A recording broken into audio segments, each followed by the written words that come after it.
lahat ay tinatawag upang maging mapagpatawad, kaspalad, at mapagmahal sa ating kapwa.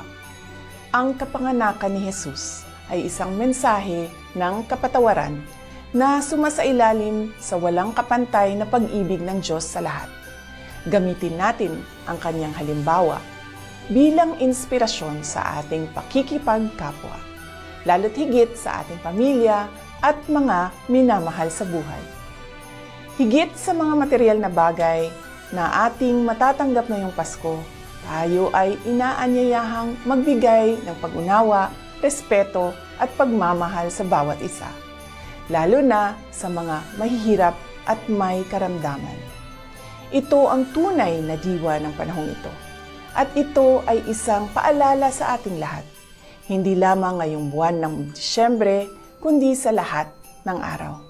Muli, ipinapaabot ko ang aking mainit na pagbati sa bawat Pilipino saan mang panig ng mundo.